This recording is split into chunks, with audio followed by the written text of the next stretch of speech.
నమస్కారం.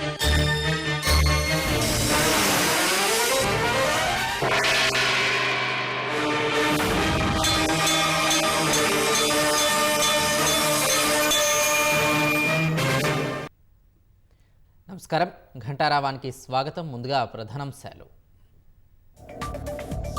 దివంగత మాజీ ప్రధాని వాజ్పేయి శత జయంతి నివాళి అర్పించిన రాష్ట్రపతి, ఉపరాష్ట్రపతి, ప్రధాని.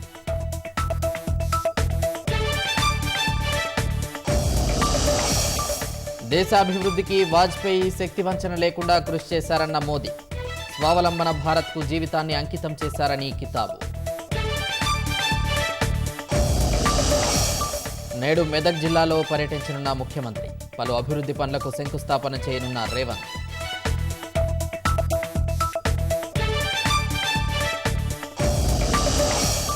ప్రపంచవ్యాప్తంగా వైభవంగా క్రిస్మస్ వేడుకలు.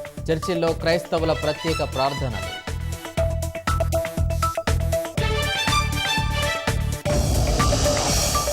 ఆఫ్ఘనిస్తాన్పై విరుచుకుపడ్డ పాకిస్తాన్ యుద్ధ విమానాలు. దాడుల్లో మహిళలు, చిన్నారులతో సహా 15 మంది మృతి.